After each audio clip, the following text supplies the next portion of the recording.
Well, this season of ECL, at least in the regular standpoint, seems to be coming to a close. We're getting to the nitty-gritty and the end, especially for a couple of these teams down stretch, like Might, who are still in contention for playoffs after doing some math and consideration after yesterday's games. But the point is, this entire season has been filled with inconsistencies, uncertainties, and unknowns. And if I said I had an idea as to what's to come, I would be absolutely lying. So the only thing I could say is, what do you make of this? Why not? Yeah, I mean, there's been certainly a lot of surprises for both you and I. There have been a couple of upset matches, a couple of sets of games that we didn't expect to go one way or the other, particularly the ones that we have casted, as last night it was a fall for Limitless from what was a graceful rebound in the two games we had seen them take over the team we're going to see tonight in Might.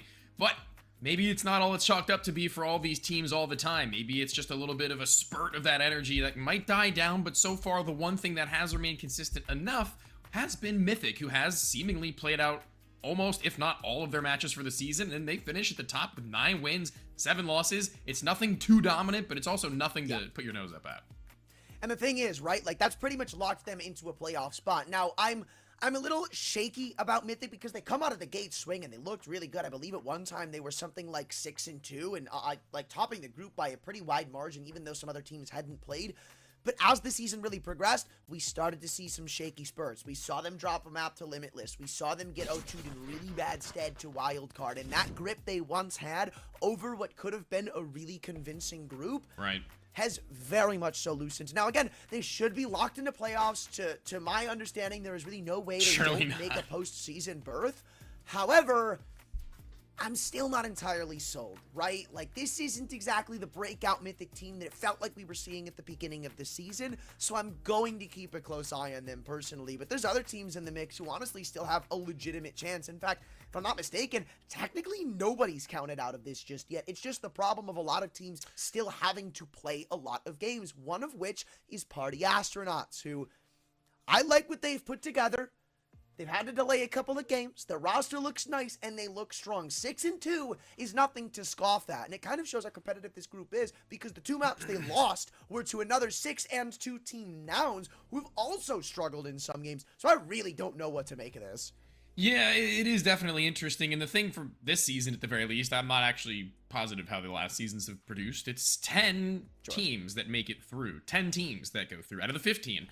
So there is a lot of wiggle room for these teams to just barely scrape it through at the end of the season. Again, like you mentioned, I don't think anyone is directly out of contention just yet. In the absolute danger zone are Boss and Rocket, but other than that, your Limitlesses, your Mights, your Take Flights, they're all pretty much still in the running for something that could be maybe the Cinderella story that we're looking for them, as it's going to be a lot of work, but even still, we look at these names like Mythic and like Lag, and while I won't say that they're the most, not experienced, but like tenured in terms of the best of threes, we don't really see them begin to trounce through ECL seasons of years past, but they still always seem to make it there. It's a matter of how do you fare in the best of 3? Is the best of 1 format plaguing some teams? Is it giving some of these teams a little bit of a buff where they go into it with a little bit more of a reset than anything else? Because you also have to consider the fact that there are knife rounds for each of these, and that might be a little bit of a spanner into the works for some of these teams that are otherwise not as prepared as they may think they are to play on the lesser of the 2, but it's also not like you play on your best map all the time. It's best of 1s. You can't guarantee that you float the map that you're most comfortable on.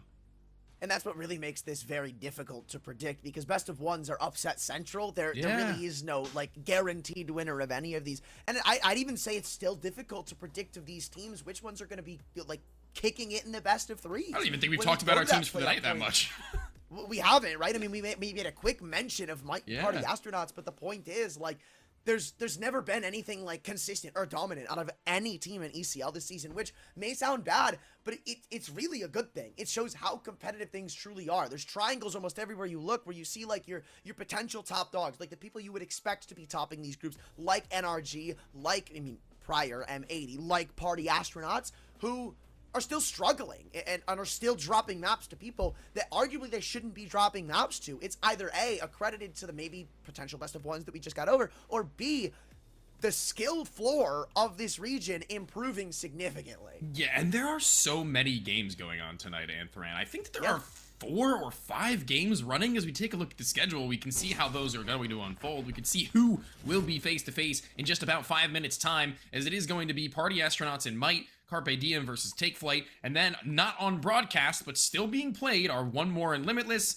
I believe it is Nouns versus Lag, and one more I think is Fluffy Aimers against Boss. But on the streams tonight, these are the two matches we're going to have, and these are where we're going to see the nitty-gritty get down to it, because Party Astronauts and Might, this is where we find ourselves, and we already have our ideas of how this one is going to unfold. However, there are some question marks still lying in the camp of Party Astronauts, despite maybe a lot of players thinking that this is going to be an outright blowout. I think it still could have some legs to it if they aren't able to get the runoff, because previously, I mean, not that it really seemed to matter, but Party Astronauts were playing with Clasia in place of Wolfie. Rush had to take a leave of absence as well for a little bit of time. I'm not sure how much that's bled into their practice. I'm not sure how much that's bled into their talks. But even still, I think it should be a Party Astronauts win. But even with the end of the day, Might being the team that's been quote-unquote together longer, it's Party Astronauts that feel like they've been the never say die core of Chop and Ben Lee.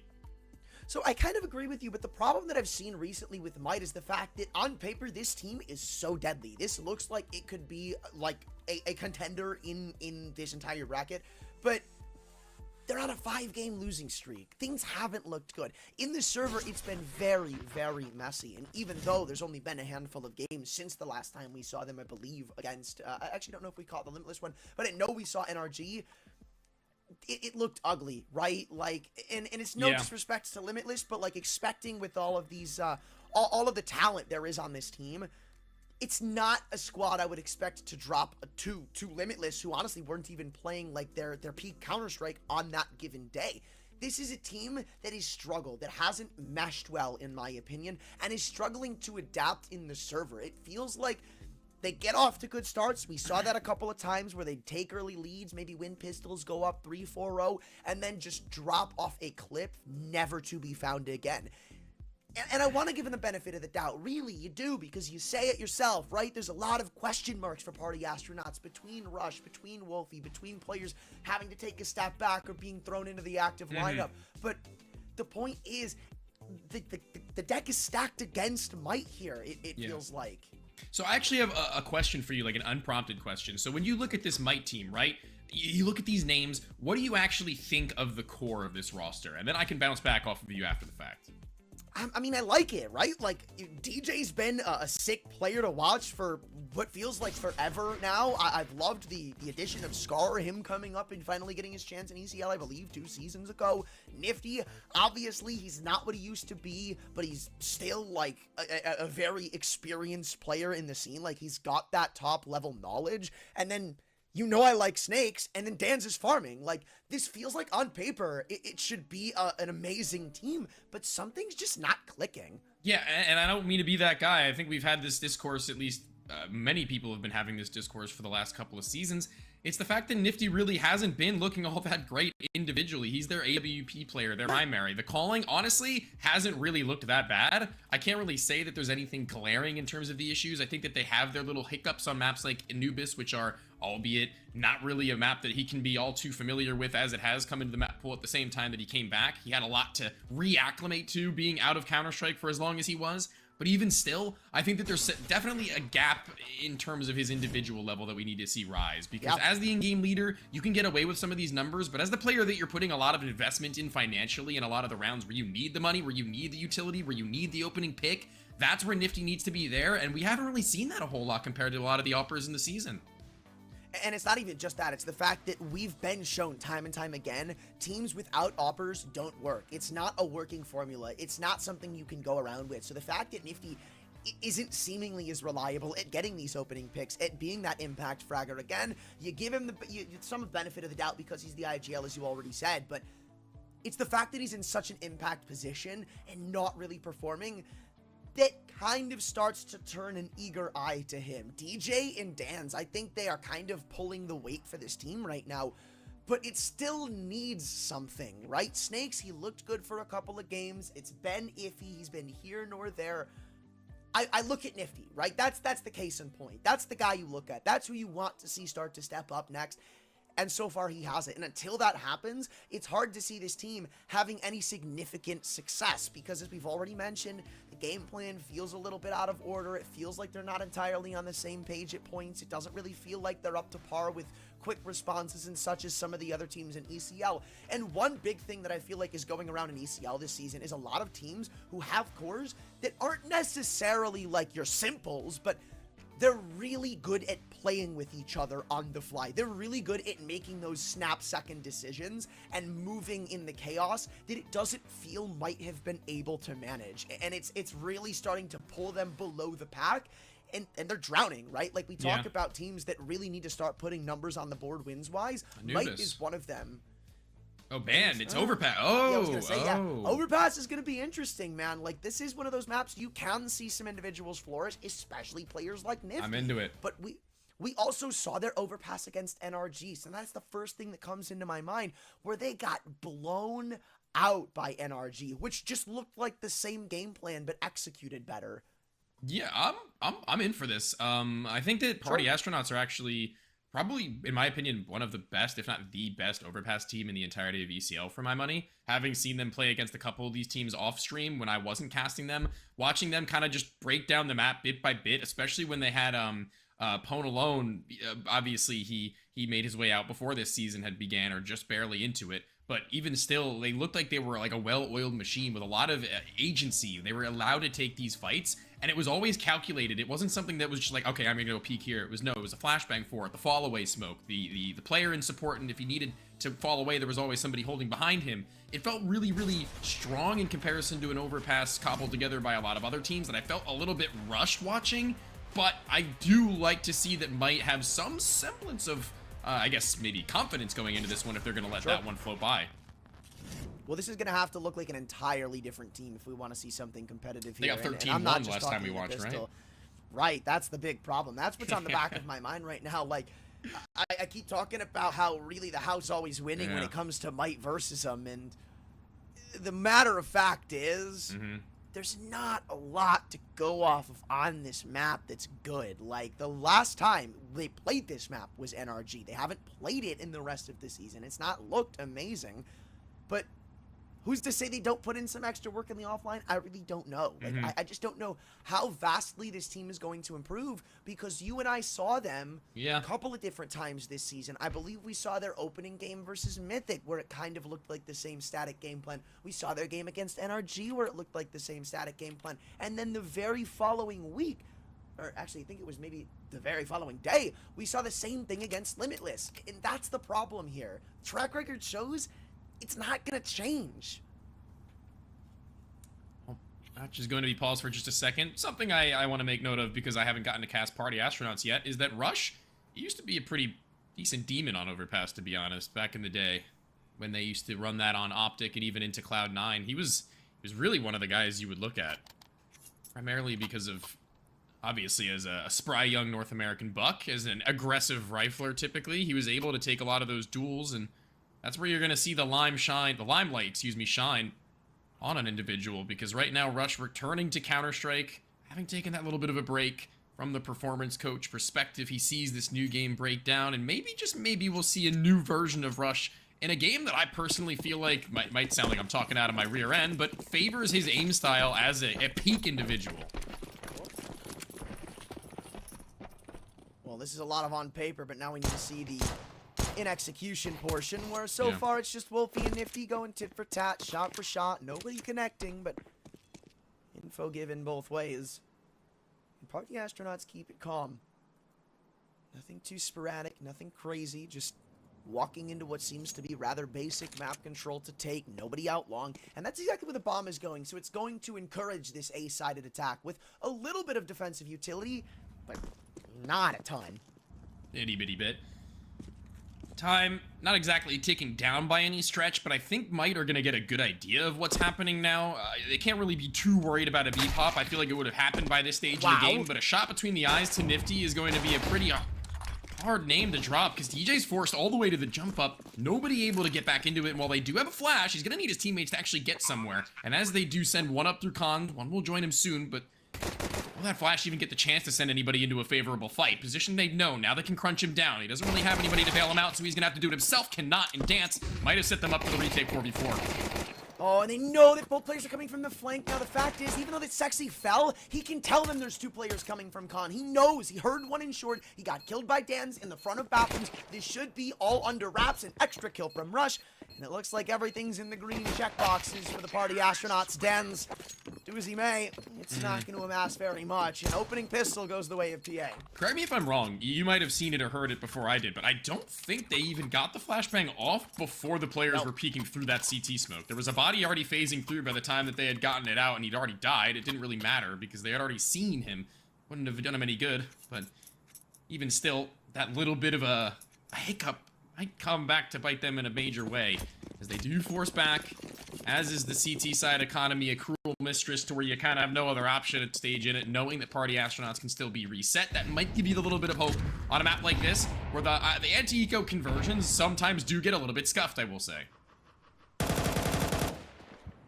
Especially with Deeg Demons on the other end of the coin, but Nifty doesn't seem to be one of them, at least for now.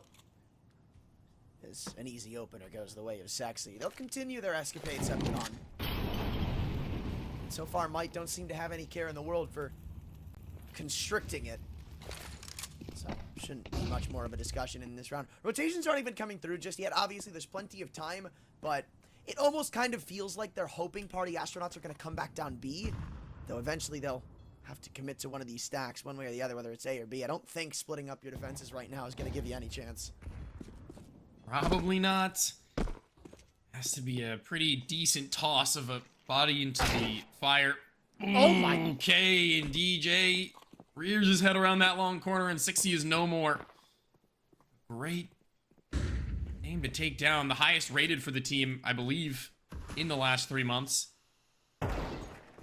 And as DJ does get another opportunity to peer, not long, but instead the front side of A claims the life of yet another through the wall, no less. And Ben Lee, he has to speed up the troops. He needs to get them into the action. And while the SG does get a moment to where he could have strike, it's the pistols that continue to deal the damage. And Snakes, already made known, found a kill, and on half HP needs to do a little bit more, and he's not able to take them both down. The double peak works out, and although things get hairy, it is going to be the conversion after all.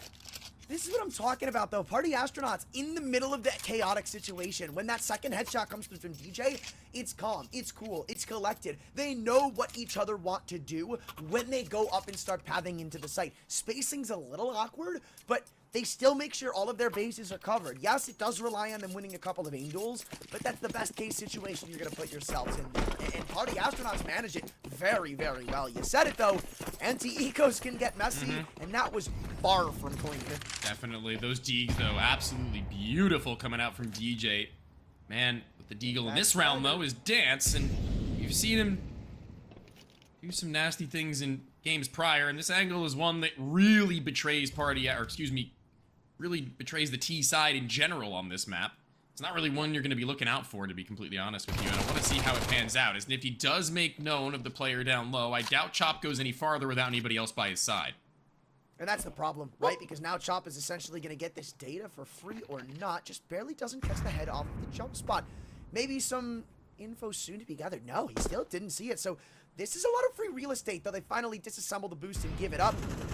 And in the meanwhile, it seems to be both not realize Sexy's gone into the A site, so nice kill out of DJ, sure, but doesn't seem it'll have much effect on the round considering the bomb is already going down. It was a little bit scary from Rush pulling that molly, and I think that there was really close to room to get that kill. AK picked right up off that body, and this round looks a little bit different, really, with that flash still up. 60 is allowed to get something done for his troubles, and popping through the smoke and get nothing for it. Snakes left as the last remaining. Slithering through Khan. Nothing really to save. Utility, no gun. If you can get a kill, that's really going to be best case scenario for him. Might are going to be in with a full force purchase into the next, though, thanks to the management and the damage that they've dealt in these previous two. But Ben Lee, barely able to reset his accuracy in time, tears Snakes a new one. And although it might have just been against an unarmored pistol, either way, it's looking pretty clean right now in terms of that last round and how the pistol had unfolded. I want to see something shift from Might here and from Might before. I want to see them get a little aggressive and try to take some map control away from the party astronauts. The opening few rounds in this game, sure, they've got a lot of asterisks surrounding them, but consistency has been a lot of real estate for Might, or rather for Party Astronauts to hold. Connector, long, water, all nearly uncontested in almost every endeavor. I'd like to see that change. And I guess it kind of has, right? A quick spot of connector, but DJ leaves it fairly fast. And again, feels very repetitive. Good spot out of Scar. Spam doesn't land home, but at least knows somebody's in con. Nade nowhere to be found. Some info's better than none. True. It's not gonna be Target on their backs. Yeah, it's not gonna be like a round exposing, but you know, it's good to know the proximity of that player and where they're looking. He was back turned, walking up through con. You can assume that he has somebody holding on to short side, so. Sure. 60 now, SMG, he can continue his scale up to the A. Toilet's not hearing anything, not spotting anything on his way through. The op is over at long, and the jump spot topside A. He might be locked out of the round at long if, and only if, they're able to sneak their way up through Toilets without any contention. As it gets closer, though, Nifty does the same. He gets into the Toilets, long side, shot in the side of the head, and Ben Lee with the best possible moment to strike. Puts down the big sniper, the big green, the one we spoke of in the pre-show that needed to do something about this one, finds himself still at 0 kills, and the A bomb site is where they look to put their 4th round onto the board. Seems dead in the water, man. The fact that they're both stuck in truck leaves them so limited in their possibilities, and that's why they get 2 for 2 traded. No multi-kill potential in sight, and the spacing is sublime for the Party Astronauts. Extra smoke for good measure around the dumpster, and with both the remaining defenders split up, Snakes, if you don't get a kill here in the next couple of seconds, this one's essentially going to be called a save. I think that's already the game plan, with any extra shifts being neglected, or maybe not. Snakes, a reason for contention, but then you realize there's no kits anywhere to be seen on the side of Might. Snakes is a very predictable asset in Connector right now. That's why you don't see Sexy peeking. But the matter of fact is, it is still a 4-0 lead for the Party Astronauts, and minus an op for Might. That's not an investment they'll get back. Well, doesn't really get much better than that. You see in that round, it's a near perfect timing for Ben Lee to activate over at long. Silent, no flashbang to go along with it. It's just him trying to make a good advantage of the timing later into the round where the op might be caught off guard, might have pulled back to the site at that stage.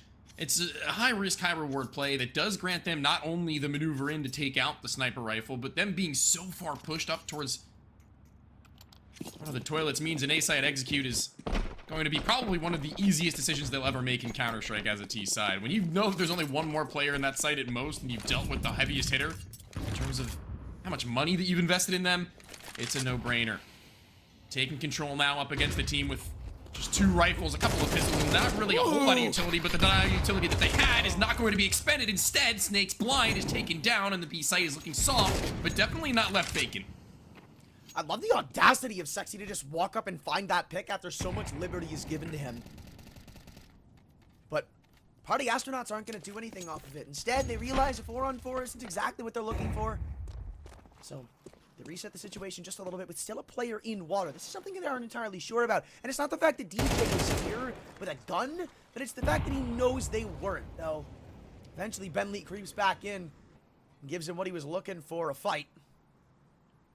Though he doesn't come away victorious. Under a minute to go, and Party Astronauts are going to park it outside B. Nice pick, though. Scar goes waltzing into the monster tunnel a little bit too wide for Wolfie's liking. Puts him down as a result. Puts him in his place. His Ben Lee looked like he was off the mark for a moment. Instead, forces Dance right into his crosshair, right into the line of fire. And Nifty, doing all that he can get nothing. Flying out.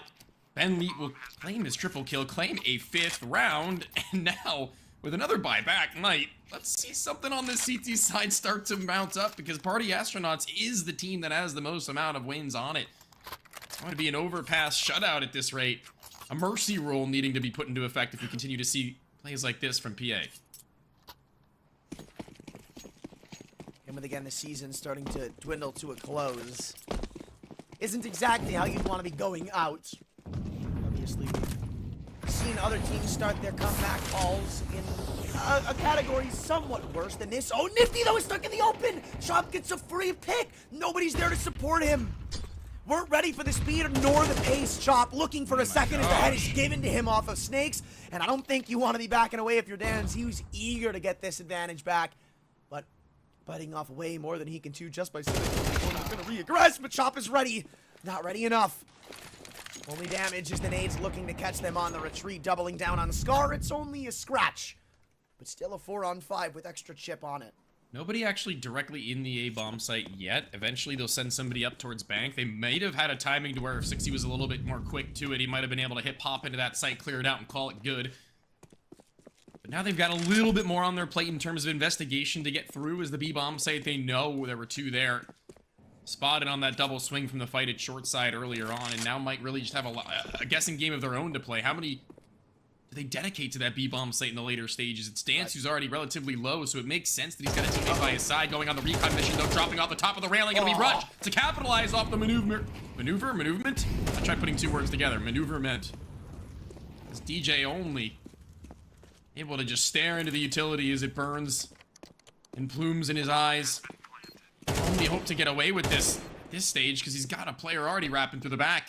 He knows that they're all tucking in on the site even still. Battling his way through this one. DJ has had a couple of good kills, but what more can we see from the man? I mean, I'm not even surprised to see him attempt this, right? You gotta start putting numbers on the board, Wolfie. Of course. Another man stepped by, and Sexy, I don't think you're gonna commit to a swing just yet. Just a couple of jiggles, and a molly goes on top of him. That's enough right there. You're not getting away with this gun. Look at Rush. So proactive in the way he dispatches of these saves. As soon as he kills those two con players, makes no time. Heading right towards CT spawn, locking him in. No chance at any economy moving forwards now, and it's a tactical timeout as Nifty is seen buying the FAMAS, quickly selling it after the fact, and they are very between two minds about how they want to play this one out. They have no real clue about how to counteract what Party Astronauts are putting forwards. Putting in ideas, right? But ideas that don't really look a whole lot fleshed out, to be honest with you. You were saying it yourself, that con pick from Nifty left with no real help. They blow open the con door of the CT side, right? So should there have been a player walking through short tunnel, if there's no CTs actually aggressing on that position, Top gets that one for free, which he does, and continues his way forwards as they try and make up for the lost pieces, which does not look pretty any more so than Nifty's pick. And this is kind of what I'm saying, right? It feels like Might just aren't clicking with one another. There's so many different ideas that could be really cool to see, or maybe even good ideas in general that could win them rounds, get them picks, put them in good situations, but they're all on different pages, right? Nifty's on chapter 1, Scar's on chapter 2. It doesn't look rehearsed.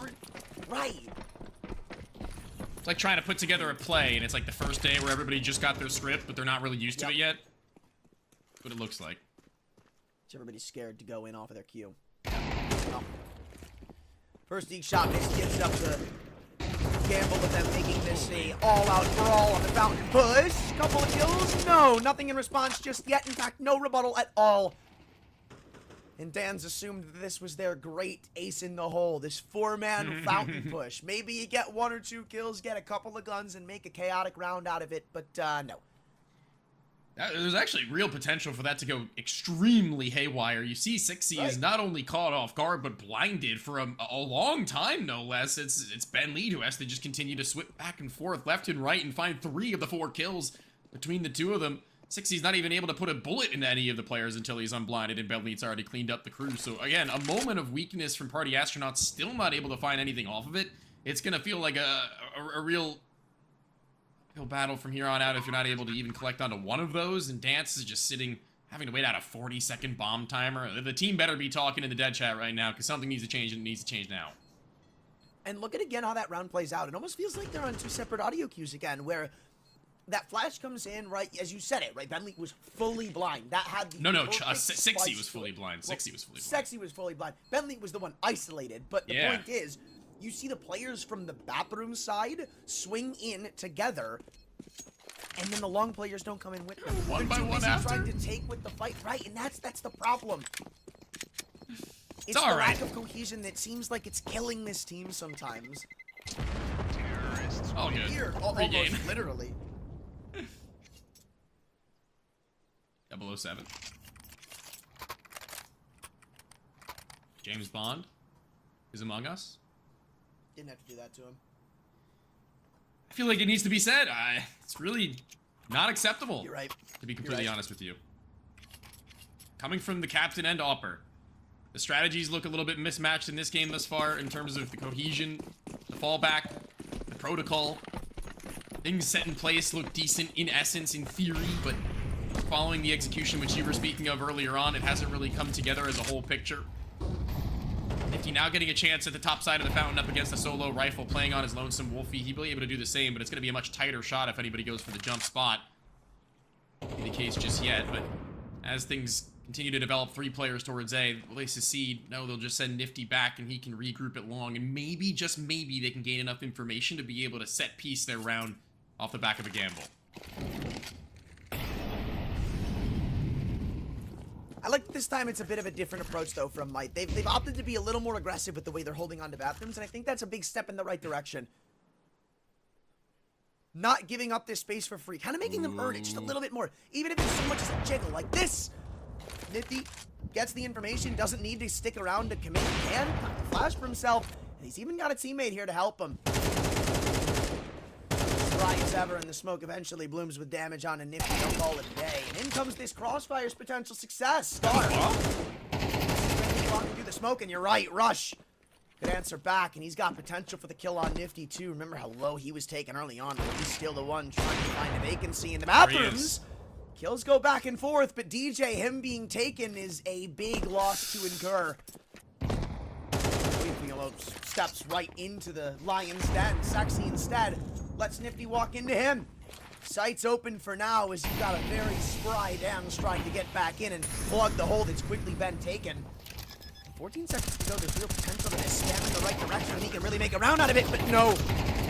Slightly off the ball, and they get back in with the guise of anonymity, and thanks to the smokes, there is really no way you're going to get them out of bathrooms right now. No utility. You can't flush them out. Crossfire set in stone, and no kits in play. Dan's no options but to go for this. Round count continuing to build against them. And with that Molotov still burning embers on top of the bomb. In fact, another one bursting on top of it. He decides eventually it's time to cut it loose and hold on to the M4. Can even get out with it. 60's not going to allow him. Oh my lord. It's a preemptive drop down to Khan. There was no way into reading them this well. This quick, this perfect timing. He's there before the CT even knows that he wants to head in that direction, it feels like. And as 8 rounds have transpired in the favor of Party Astronauts, the buy simply across the board from top to bottom is awkward for Might if they want to try to continue to put rounds onto the board. There really isn't any purpose in going fully down into a full investment, seeing as I guess if you want to continue to pull away with maybe 3 rounds at a 9-3 following this, you're going to need that full buy. Hope to win it out with the pistols now as the bodies are grouped up, not towards A, but towards B. Wolfie, a little bit of a pickup. No more Colin control, burning himself down lower than anything else. And I didn't want to mention it before. Wolfie's been, like, dangerously close to missing that a couple of times. What, the smoke? The Molotov. Okay, I was going to say. I'm just a little more disappointed that they missed that smoke so horrendously in Fountain. Right? Like, I think Might's idea in this round was to stall them from getting this info so early on so they could work around the rest of the map, but Ben Lee was never challenged. He got this info from the get-go, and they're continuing to peek long range into an AK. Respect earned. So a step in the right direction, but just a mere stepping stone. So far, it's not grown to anything further, as it's still 5-on-4. The only thing going for them right now is the lack of time. Party Astronauts, by this time, they've usually progressed in the map a lot further, but they're kind of stuck. A little bit. Wolfie, he has been prone to take these peeks towards topside A later on if he isn't aware of the fact that they have an off, and when he does know that they're on pistols, it's a much more easy decision to make. As they speed up, they're actually speeding up into what is going to be a wall of pistols, and hopefully, just hopefully, for Might's sake, they can get something through. All stuck towards truck. 3 at all different angles, and Ben Lee is able to find the both of them as Car doubles down with the 5-7. It'll be nothing. Wolfie is already all the way up long, and they can convert and trade effectively enough to find 9. Those are just amazing flashes from Party Astronaut. There were 3 players, 2 of them full dabbing, and the third stuck behind the truck wall. Like, Ben Leet was perfectly teed up for success there. Sure, it was around. They probably shouldn't have been losing, but you still got to admit, it was a nice couple pieces of utility to send them home. And this score is only getting more and more daunting as the rounds continue to progress. I mean, at this point, kind of can't look away. It's been very disastrous. But I want to see how bad it gets. Might have a gap in the right side of the smoke for Nifty to be able to abuse, but he's not going to be able to hit the shot. Neither will DJ. 6C, quick on the trigger, hot hands, as right now Nifty has to do something to get back into the action. Burns for his transgressions, and now is forced back up to A. We take a pause, we take a breather, but it's no reprieve for Might. Instead, it's only going to be the activation towards B. Somewhere we've barely seen PA, and they're past it. They are past it, and they have absolutely no idea. Look at this setup right now. You know where both B players are, and there goes the Heaven player. It's all Snakes stuck in pit. No help coming anytime soon. Nades, mollies, and spam. Oh my, he is on 32 health, and it's not ever going to get better. Luckily enough, that Molotov took an unfortunate bounce off of the weird clipping under Heaven. So, saving grace, bid Snakes his life. There's even a flank coming through. Nifty, nice shot as he jumps up on top of the boxes with another miss, even adding to it. But this is all set up. Stay alive. He looked for a second like he was going to know. But yeah, this is the winning backstab coming through from CXEI. Nade placed well in the round will end. Nifty doesn't catch it. A chance, but not for long. Sexy rips it from them and grabs double digits before Mike can even speak on Overpass. Flank was beautiful. A little bit of a mistiming from Wolfie at the pillar to go for the peak that he did. He needed to buy at least a few seconds for him to get into that position, and I'm glad that he did in time right after the fall. 4 kills, 6C, almost killing them all. 12-3 right now on this board, just next to Ben Leet, playing more of an aggressive pack role, 12-6. Love to see the in-game leader putting up numbers like that. As we do go into the last 2 rounds of this half, this is, I guess, the last quote-unquote full buy. It's a pseudo-full buy, if you want to call it that, with an SMG and a FAMAS and barely any utility. The bones are being picked off the bodies right now of Might, as yet again, it's Wolfie on top, and Nifty on the ground, and Chop, he wants that B site, and he just claimed that it's clean. I mean, honestly, at this point, right, you got 2 entry kills. They might just buddy system and go in. Beat the rotations, but there has been a little bit of timing to slip, so I wouldn't be entirely shocked the Wolfie stuck around. He's not ready to get Fountain for free. He's ready for this regression to come straight through and into his welcoming arms. But wow, that is an insane amount of undetected presence. Rush in con, delete scars. So even with all these players flying under the radar, I don't think it's really going to push this boundary any further. Maybe an untimely backstab. The bomb is currently on Wolfie, but DJ's still stuck around in Fountain. Like, there's really no way you're going to see Dans go in from the flank, get 5 kills, in the round magnificently. Good kill on Rush. At least guarantees that somebody's in con. But again, it's a mission of saving Might. This has been a dumpster fire of a map. Their eyes are glazed over right now, Might. They are looking asleep at the wheel. Wolfie, barely that. Quicker than ever, really, as it stands. Swedish-American Alper making his name heard in the kill feed as of these last few. Sniper looks good on him, and he picks up a rifle even to hunt down the final. They want to run him through. They're going to clear out every inch of this map before they get to him, and they won't have to wait all too long before they do. He's right around this bend, and as soon as Ben Lee pulls that AK-47, it should be the trade after Wolfie had fallen, and it will be. Nothing left.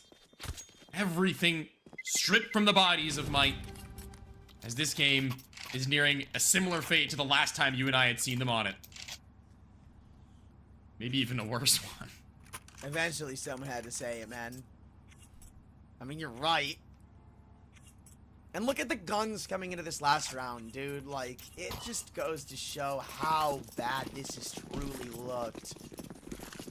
Couple of MP9s, a FAMAS to scrape by, no kits. This hurts. This one's gonna sting for a while if you're right, unless you can somehow change around the misfortunes now, which that's certainly a new leaf turned. Bang. Through and through they go, hopefully looking to push down to Wolfie, which, fool me once, shame on you. Fool me twice, shame on me. Shame on Nifty, sorry. Seems like it. I really don't mean to dig into him that much, but right now, it really is just an awkward state of affairs. Oh, Snakes, don't do it!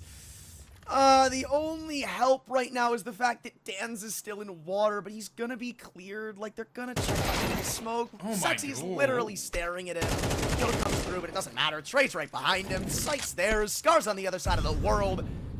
This has got 12-0 written all over it. Why not? You know, you've never seen Scar with an MP9. I haven't. That's true. I've seen him win these before. Oh, well. All right. Not this time. We're going to be going into the second half with a 1-round gap for them to win out on the first. We'll have to see who wins, and we're back.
things have not looked great for Might, and they've got a chance at redemption here, at least to make it not, you know, the thing that shall not be spoken. But the odds aren't in their favor with a couple of dualies on the side of Party Astronauts, though with the space and pathing they're taking, this may not be all too shabby, though. Quick on the gun to get this info. Wolvie's already come through in the flank. They know this is going to be a long pop, and Ben Lee kicks us off strongly with no undeads. One tap, another in as they're blind. It's going to be more than enough as Chop has the block, and he's putting them on it. Down size, only one left, and it's going to be the 13-0 on Overpass. What a result for Party Astronauts, and what a great way to show your utter dominance on a map that might kind of crazy on letting through. That is a little painful to see unfold, man. I couldn't even really summarize it into words. Party Astronaut were simply put the better team. And coming into it, you know, you were talking about if it could be competition. I agree. There could have been competition had we seen a different looking Might, but we didn't. A lot of the same issues felt very repetitive and very set in stone from the last time we saw them in Overpass, or in the last series we saw them on an ECL. And when things don't change against teams that are, with no disrespect, kind of middle of the pack to lower echelon, when you play a team like Party Astronauts, who is one of the peak squads in North America, it's just not going to go well. 13-0 feels like it's the culmination of all of that coming through, but I don't even know how you bounce back from this if you're I mean, NA's Golden Boy free agent team and Party Astronauts showing exactly why they're one of the top prospect teams that everyone is talking about. Pick these guys up, pick these guys up. This is a really extremely solid result against another free agent team that most people are also looking at as one of those potential heavy hitters, but player to watch for the match, Rush. I felt like he had a lot of impact across that game. He really wasn't the superstar player. He wasn't the bottom frag, I can tell you that much, and he certainly played his part in what was an utterly annihilating 13-0. And as kind of like the glue, so to speak, he's been that player more often than not in later years of his career. I like to see that he can still keep his toe-to-toe up with anybody pretty much who's like ECL pressuring or playoff pressuring, EPL pressuring from North America. Yeah, and the thing is, too, as you said, he may have not necessarily been the biggest of stars on the Party Astronaut squad, but it felt like he was always finding impact in almost every single one of the rounds. Like, every time they were going for saves, they were trying to exit, you saw Rush in, like, CT spawns stopping them from leaving. It was ridiculous. He was pretty much everywhere. He was stopping them from rotating back up through Con. He was coming into sites to support with Ben Lee. Like, it felt like there was no spot he couldn't fulfill. And he's just another one of those people you got to worry about, man. It's not, I think he was like the second lowest ADR, too. That goes to say something. At 93. How one-sided that game was. Yeah, it's absolutely absurd. Definitely, he was everywhere on the map, finding his one. And in this second game, if we continue to see the form from all 5 of those players going down it, I don't really know what to expect. But I think that only time will tell what we have to expect from these players, as well as from the map. Curious to see what they go into now, as it was Anubis and Overpass as the final 2. Maybe we'll see a flip of that script, but you'll have to just come back and find out for yourselves. Go get a drink of water. We'll be right back.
Not the greatest of showings for Might, to say the very least, but there is still the chance at somewhat of a redemption on Ancient coming up shortly.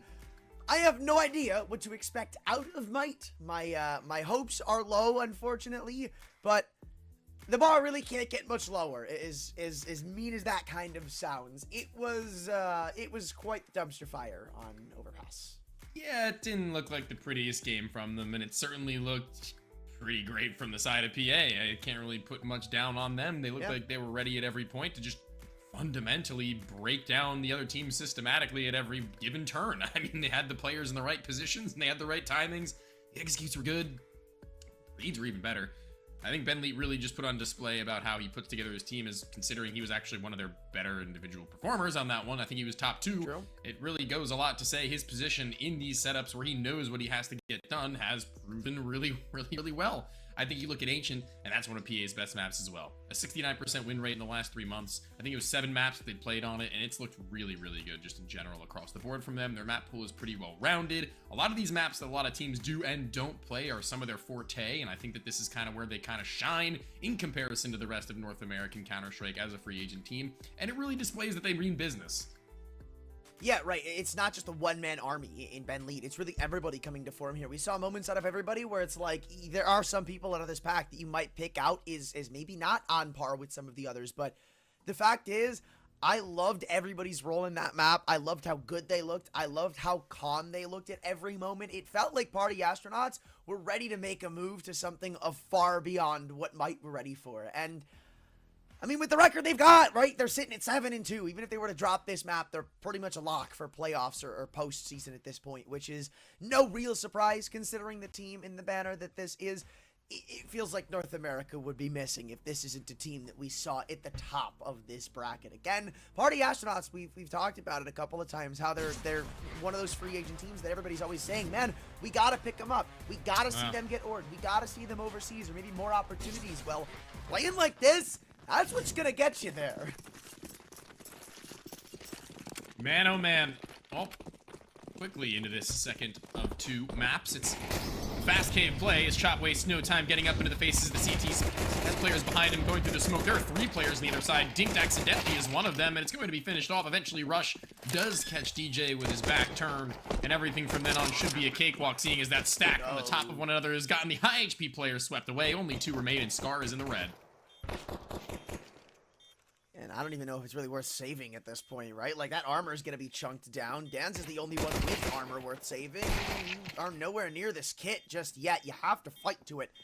At that point, you might as well give this a look in, or maybe not. Just to go with saving the extra $400. I'm really not all that sure if the kill will inevitably come through, whether it's Wolfie, whether it's Stop, whether it's Rush. It is a Party Astronauts pistol. Continuing that same streak.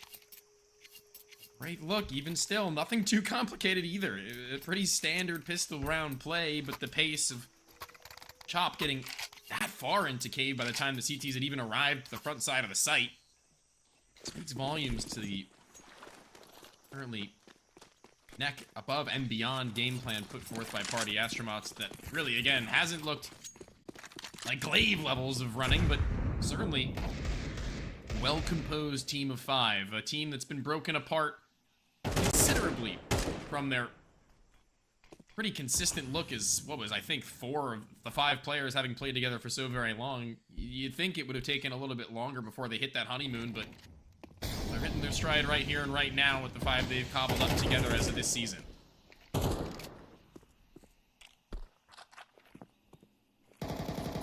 Well, here.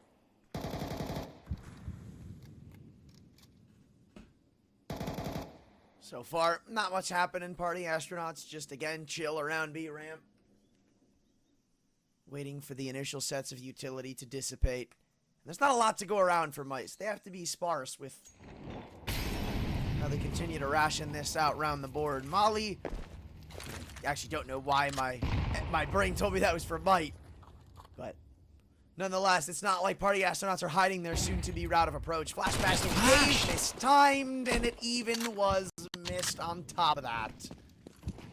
Oh, Can't be. man. Can't be. dinked up at the corner, but at the bottom of the ramp just the same. They exchange, but it isn't going to come to matter considering Russia's still much more healthier than any of the others. They got this man advantage to play with, but the boost this time around is more fruitful with 20 seconds left on the clock. C4 put onto the ground. They shouldn't be able to stop this. It's going to be an awkward one. They have players holding from the left and right side. They're going to have to crack through 6C if they want anything. They won't be able to do so to begin onto this retake with only a couple of deagles left over. It's going to have to be some nasty shots, but they're already on the save. Dude, that was horrifying because Nifty ended up, like, just gunning it through that smoke, and the one planting was Rush on 30 HP. 2 clean shots. All of a sudden, the bomb's dropped in the middle of nowhere. The closest nearby is in B ramp with 10 seconds to go. Like, that could have really been the perfect mixture for Mike's first round in the series. But Party Astronauts, again, in the heat of chaos, they don't fumble.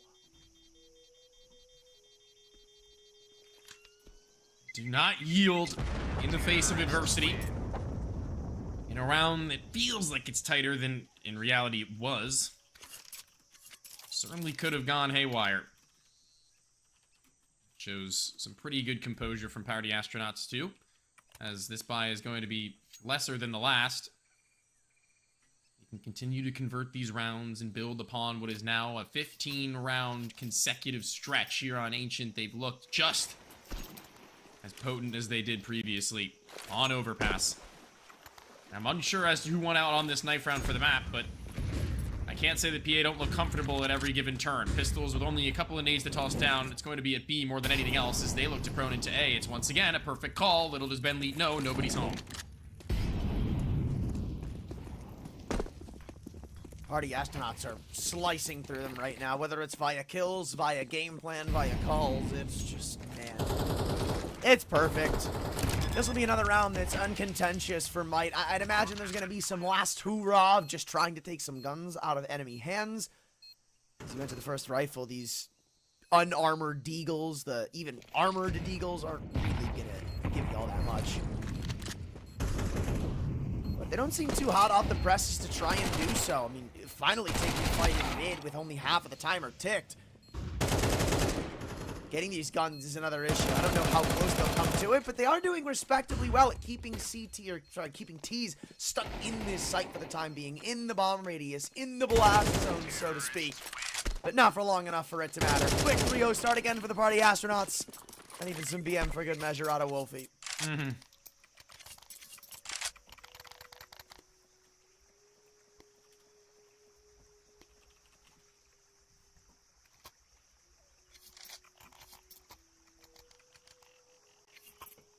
I'm very alarmed for this first rifle round, I must say.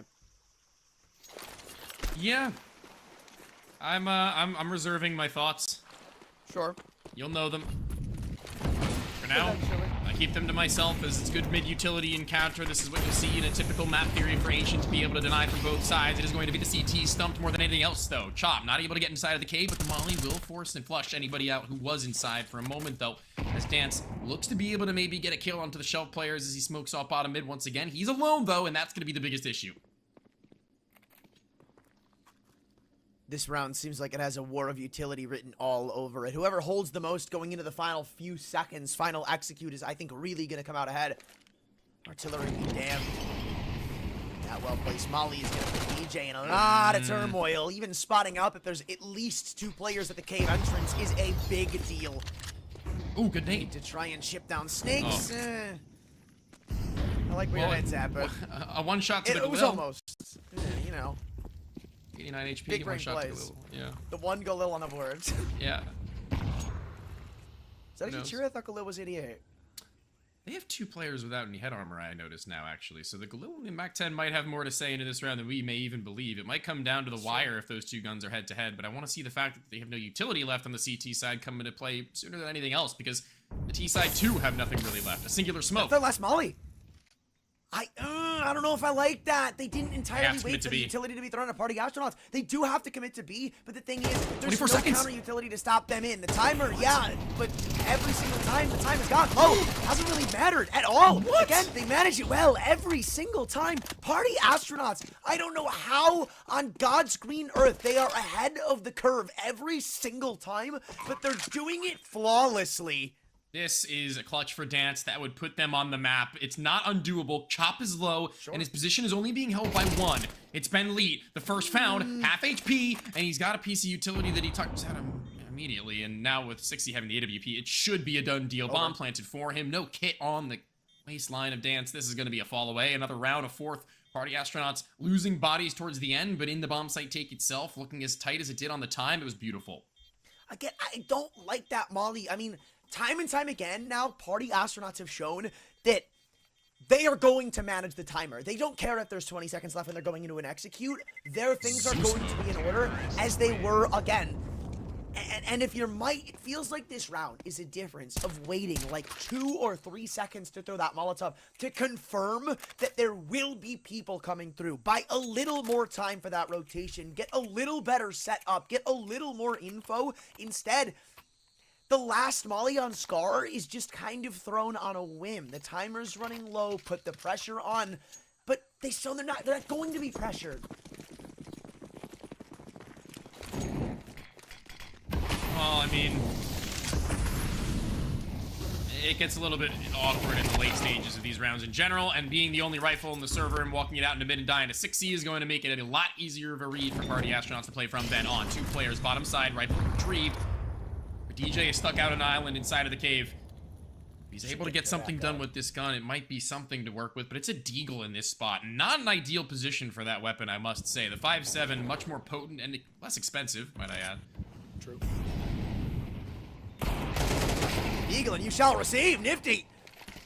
No matter how good you're playing or not, I mean, you're going to get that kill 10 times out of 10 rush. Good timing. Spots a player behind the pillar. And there's no more unknowns in this round. That's what's important to acknowledge right now. They know somebody's in cave. They spotted the second B-site player, and you know there were 2 in mid. Every entity, every asset is spotted right now for Party Astronauts. Albeit, 3-on-4 seems daunting, but that's only until the first kill comes back through. Rush flick! Almost in. This is where Wolfie's up becomes a problem, actually. Kills. You're right. Or maybe not. I thought it would be. How could I really think any different? Close range, 2 players inside a cave. Felt like it was almost undoable for him, but, you know, Wolfie, he subverts expectations every now and then, and he might get another one for his trouble. Unless Ben Lee has his cross. I mean, still, it was a messy eco, right? That, we gotta say, that was ultimately a win. For sure. But the fact is, how long can we keep saying it was, you know, it's ultimately a win, or it was a good-looking round? Like, this is technically 18-0 right now. Like, this is hard to swallow.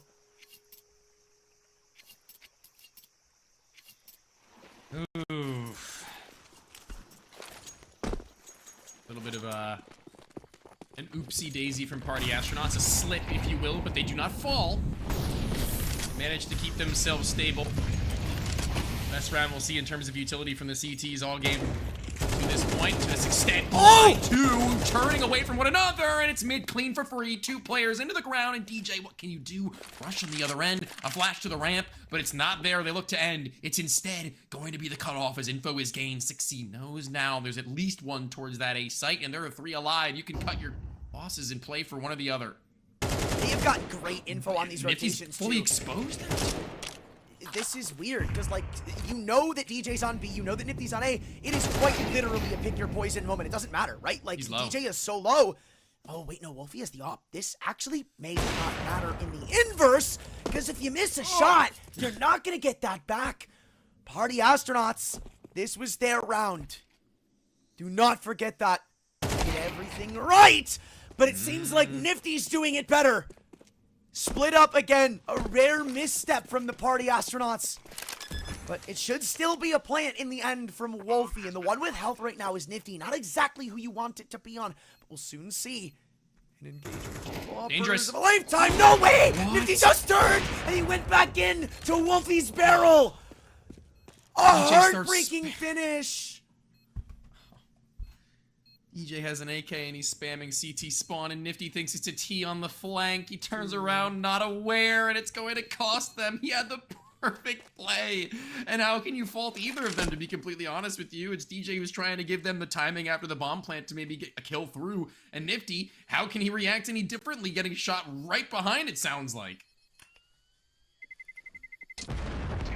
communication may be lacking, I guess. It was Party Astronauts rounds to begin with, right? But the fact is, that is such a heartbreaker. Like, it doesn't matter who's in that spot. Like, you're hitting that shot. Nifty was perfectly positioned. That was a 1v2 guaranteed. Like, no questions asked. And whether the clutch would have come through from there, argument to be made. Sure, but the point is, that should have been a round win for Might, or at least a big advantage in the end. But one mishap, one tiny mistake between two, if you can even call it a mistake. A little bit of a weird mid-round from Ben Neat, like you said, a little bit of an awkward moment from them, a moment of weakness between two minds. They looked like they wanted to both walk into A and B simultaneously, and with that, having that man advantage doesn't really make a whole lot of sense to me. To let one player cook on one side of the map, you know that one player is residing on. At that point, you may as well just body up and try one or the other. Yep. You're 50-50ing with either of those two separated attacks in the first place, but again, a moment of weakness, a chip in the armor of what has been otherwise been an absolutely stellar-looking T side from both maps from Party Astronauts, and they still managed to maintain 6-0, whether it be a mishap or not.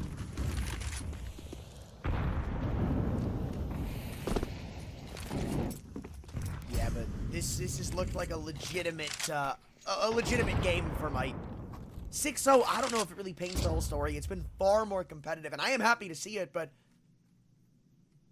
score seems also similar.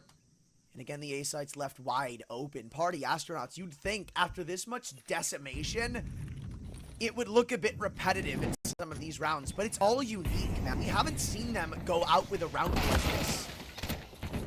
Maybe there's a good reason behind that. Scar almost handed the first kill onto Ben Lead as he jumps on top of the boosted angle. And there's plenty of call for rotation, plenty of time to get it too. Might, they've got everything going for them again in this round. And alongside that, they've added what seems to be a very rare man advantage on top of it. Chop. Everything as he spots the barrel of Nifty. No intentions on re-peeking that either. Now is where time's gonna matter. Yeah, this is where they usually have the bottom of B steps entirely in their control.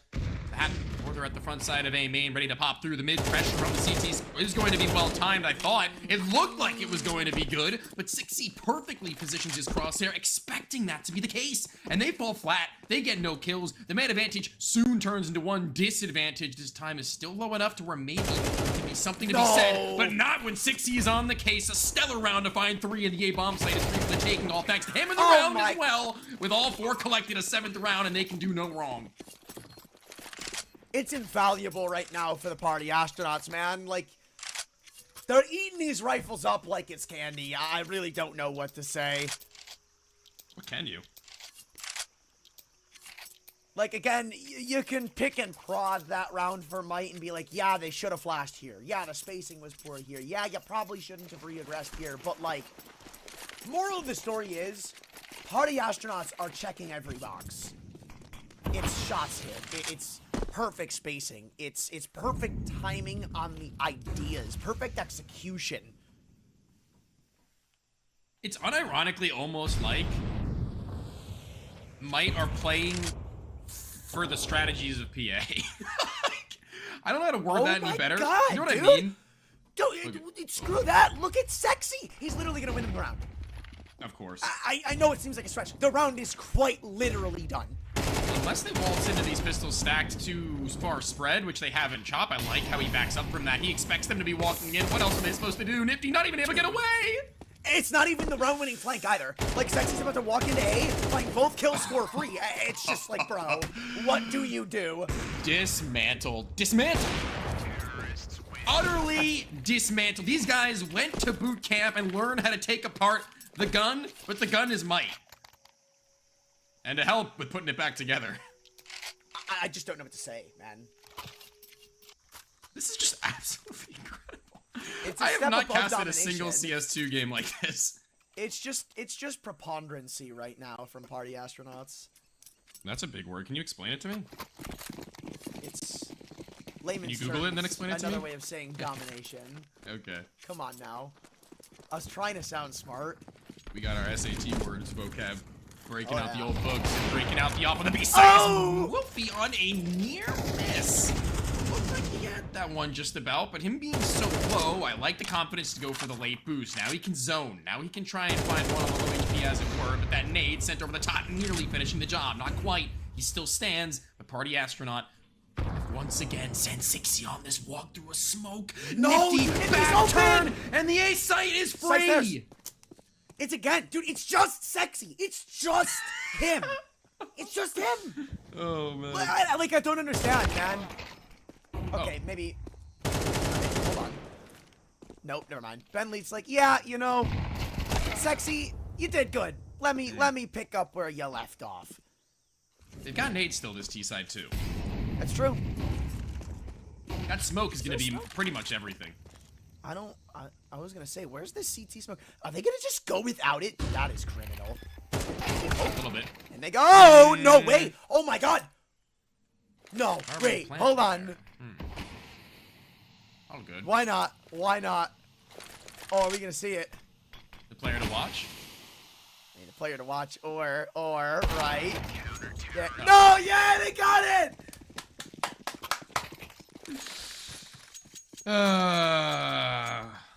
Oh, I'd be lighting up comms after that Dream one. is dead. Dream is dead. Lighting up comms? Oh, yeah. I'm freaking out, man. Oh, I'd be screaming.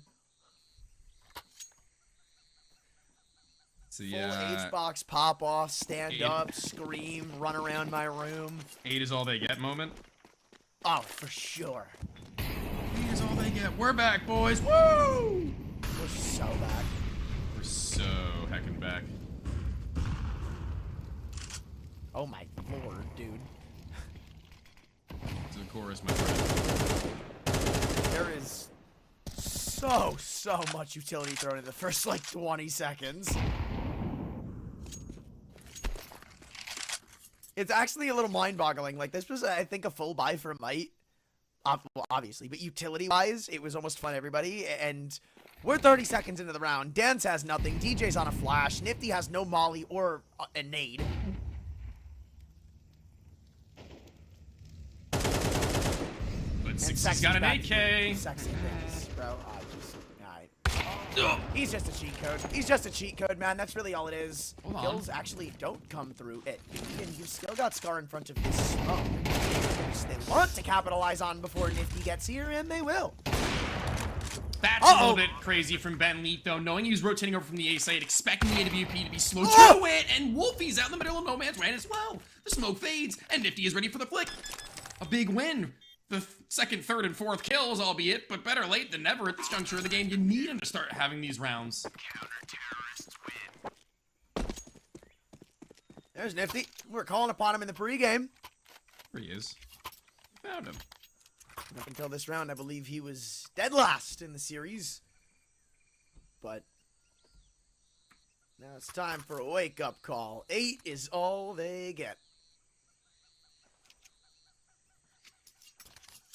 But it's kind of funny, because, like, they are still screwed if they lose this round. Like, if Party Astronauts just go back to PA and what they've been doing, like, this is cooked.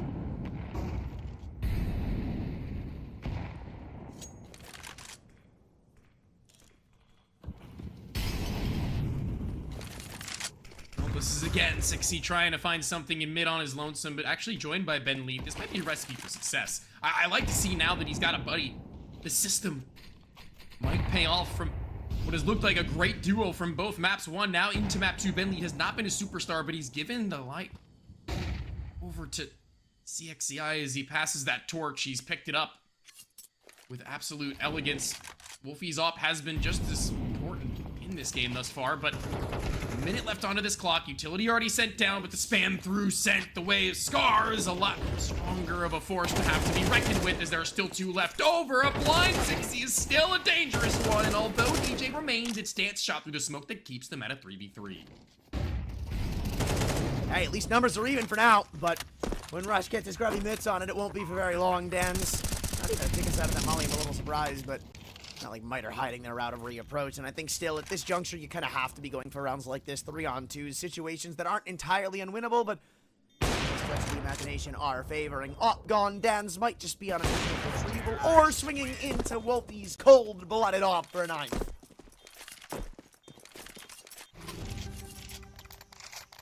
And as I said, they might be screwed. Maybe, just maybe. Maybe, just maybe. Don't call me Shirley. Here's the instant window smoke for any of y'all looking for a tidbit of info. He's He's not going to be going out with it for the first time yet. We should be setting it into B, and I like the call, actually. It's a pop. There's nobody home. Thank you. Free real estate. That's insane. What a call. Oh my god, Wolfie walked into an army, bro. Everybody was there, and Chop hears them stampeding back into the B ramp. Nobody's Trigger discipline! 2 taken for the price of 1, and it's just Scar and Snakes to remain. Time shouldn't be of the utmost importance, but the kills are. Party Astronauts with the flash of lightning grab double digits, and again, it's a stomp out going into the second half.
Well, it was a stomp over on the last map, and in this one, a little bit of breathing coming from the otherwise lifeless body of Might, but it's not going to be enough in order to get them up and moving, as this round is going to be more important than any other to get them back into the action. 8 the gap, and now the B site looking to be the final point of connection. It is going to be instant, but eventually all the utility will rain through. PA will have no other option but to fight in as Rush is blind. Julie's in the cubby, will fire off, and Chop will be able to support as Rush stands his ground, and the site is closed for the day. Not today, it's all PA. This wasn't even some, like, horribly executed round by Might. Like, this was a cool idea from them, but just a better counter-execution from Party Astronauts. They're ready for it. Like, that's the utility you need to be throwing when you're playing a site defense like that. It's a perfect smoke to stop them from spacing in. It's perfect flashes to set rush up for success. It's perfect assistance from players like Ben Leet and Chop. It's just everything going right for Party Astronauts. Force back from Might. What was once breathing room now kind of turns to a nightmarish trap they can't seem to escape from, but for now, they've at least got an underguarded A-site defense for what's seemingly to come. The closest nearby to the only assister in Ben Leet is Sexy, and he's all the way in mid. Go quiet into the night right now, Might, and we're gonna need to see something more from them. The smoke misses, I think, or the flashbang misses. It's gonna land right back in front of them. This is just the absolute biff. This is just... It's falling to pieces. It's terrible. I hate to be that guy. We were talking about it yesterday, the words that you don't want to use on broadcast ever, but this is an absolute mop-up from Ben Leet, a USP and an FP9, and there are 5 bodies onto the floor. This is... We're missing utility. Out of here, man. We're missing utility. Constantly missing utility. How is this happening? This is painful. This is painful. I don't think we're bound to see this one much longer. No timeouts called, but I'm pretty sure Might have them. So this might be a sign of the times to come. Galil in the mix for Dan's, who's, I'm not even gonna say been underwhelming, but just not had many opportunities presented to himself this series. We are just a hop, skip, and a jump from grandmother's out here, and Party Astronauts they can smell the warm cookies. But yeah, speed run, a 2-map win, any percent. Unfortunately, there might be some time loss here, because they've got A. Bomb is pathing his way in, and the only one here to stop them is Ben Leet, who's already low. Deeged out of the round. This is what you'd call a problem. What turned from a gold split now may be in the red. Wolfie the only one answering back to save the run. And a Tech 9 at long range on Snakes keeps him in good stead. Rush looking for something more in the rebound. Only thing he's catching is a Deagle bullet. DJ gives another one to CXEI, and this one is over. Party Astronauts, they can't close it out just yet. A bump in the road, certainly, but this gap at this rate, at this stage of the game, it's certainly not one that can be overcome. It's a speed bump more than anything else. Slowing them down from the inevitable final destination. Be saving out of this Galil would be nice, but not being able to hold on to it won't be the worst thing in the world, as they weren't going to be able to full invest into this round regardless. This has got save written all over it, right? Like, a little bit of a couple of pistols thrown in, yeah? I think... Oh, no, never mind. No, it's just a full buy, because, you know, why the hell not, right? I mean, like... Oh, man. I mean, like, it's not a bad buy. It's got an AWP, it's got 3 MP9s. Like, Bentley literally aced on a force buy. So, I'd be a fool to just say this is not gonna work out, but it's also missing a lot of infrastructure. No kits, not a ton of utility. The early nade damage isn't really all that meaningful beyond Snakes. And if they lose this map control, that might just be GG no re in this one. Yeah, Flash in Chop gone. And you can't really afford to continue committing here, considering you're in a disadvantage. You don't have, like, any utility left to spare. Any extra mistake is pretty much the round falling the way of Might. If not already. There's the AWP. Rings out a shot where Dance, for a moment, looked like he couldn't catch his footing on the strafe. Ooh. He met with... Oh my god, Rush, that MP9 was blind. He dropped Snakes in the matter of seconds, and was able to find that second as well. A good kill from DJ, pretty instantaneous on to not expecting there to be a second player. That's pretty reasonable. He hits that shot, but even so, a man down, bomb planted. What are you thinking, Anthrant? I'm thinking they want to retake some map control for a second. It looked like Might were gearing up for a regression in Cave, but I like the call off. The only issue is there is still a lot of utility to help them in this endeavor. Like, you throw a couple of smokes down, left side cut off, no scars trapped on the right. Kill comes through in the favor of the T's, so not all lost on the Western front. But again, remember the game of utility right now that's not currently in the favor of Mike whatsoever. Jumping through the smoke, there is no kit. So with him off of the defuse, they realize it's a foregone conclusion. Party Astronauts, they were close. The force buy does not pay out. They are still human. They can bleed. and might force them to do it for a fourth time. In the last 20 or the last 30, what? 8 rounds? Hey, man, my math is way off, actually. I think it's 41. I was gonna say, I don't think 38 rounds can happen in 2 games, but hey. Well, hold on, wait. So it was 24 last game, and we're 17 in this one, so 34. Oh wait, it was 13. No. Yeah, I'm sorry. My brain went from all 30 rounds played, or I guess in CS:GO, to oh wait, it was a stomp. It was an outright stomp. Yeah, I was a little bit off. My bad. I'd say it's late, but it's not. It's gonna be a walkthrough, I mean, though. God, 2 players here to Zeus. 10:30. No, I Dude, there's 2 of them. Oh, there's 2 of them. Oh, no. I love this. Oh, no. Dude, it was the bomb. I was so glad he backed off, because that was the bomb. Go back. Go back. I mean, they don't have to. I kind of like the weird setup that Party Astronauts have taken up. They're setting Wolfie up for success, right? Like, you want him to find the first kill. You want them to miss space when going into the re-aggression. Oh, that's so huge. That is so big. Bomb. Oh. I thought maybe drop sexy. Oh, he does find the kill on the scope. Wait, did they not see that? Hello, that was the bomb carrier. So, team? Wait. I don't know what they're cooking, man. The food's burned. The food is burned, bro. DJ is bomb. I know, but Rush saw it. Oh. I thought, okay. I thought you meant the aiming. No. Here's Wolfie. Oh, DJ. You wouldn't dare read the sky, right? Unless it's a double swing, it is. I got no idea what was being cooked up there, but y'all gotta put the spatulas down. Like, man. After Rush sees the bomb on the cross, I'm surprised, because you see Wolfie just instantly transition to mid. Like, I'm not entirely sure what the thought process was.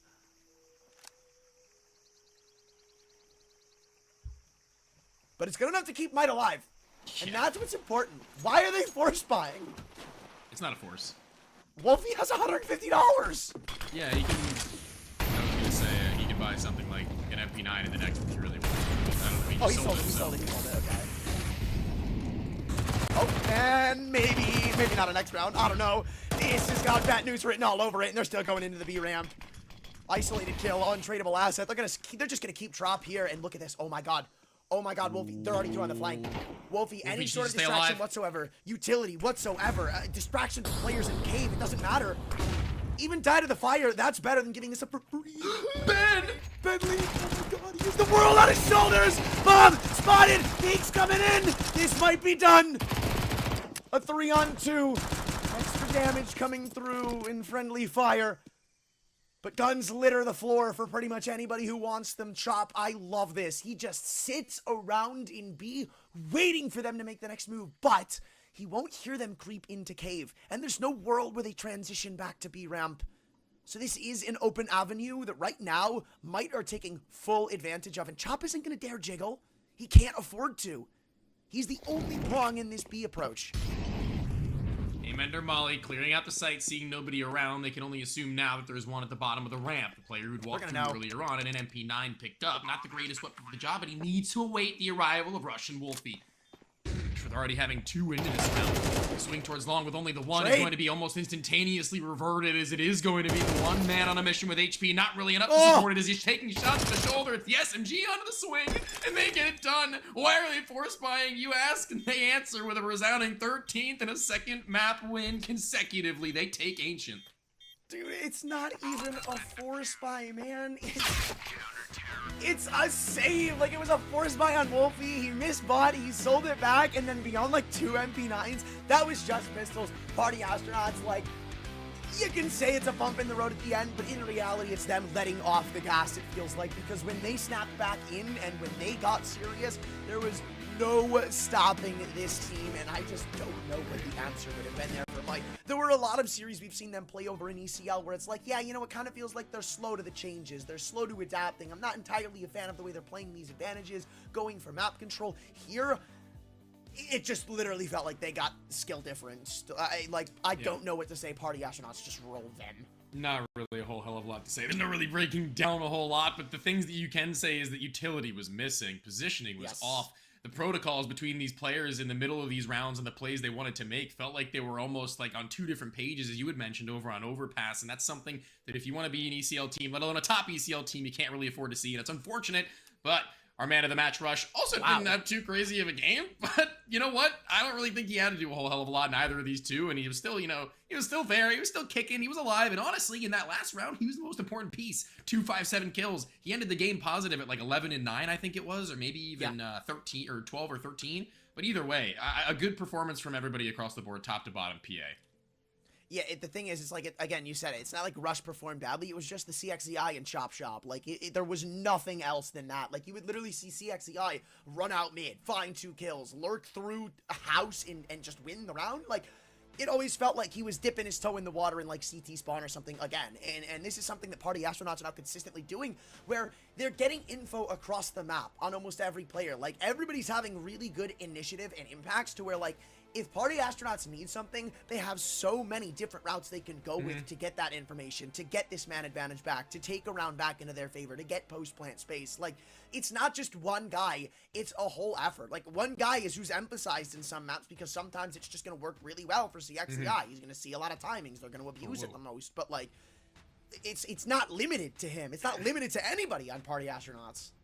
Yeah, well, it is going to be an interesting remainder of the season for both teams. PA with a nice amount of time and a nice cushion to be able to build up into playoffs and refine what is already a pretty solid-looking game plan, while might have to go right back to the drawing board as we wait and see how they perform in their next outings. It'll only be a little while, a day, maybe 2, before we see them in their next. But until then, that's me, and that's Anthran signing out for the night. Thanks for joining us on ECL Broadcast. See you later.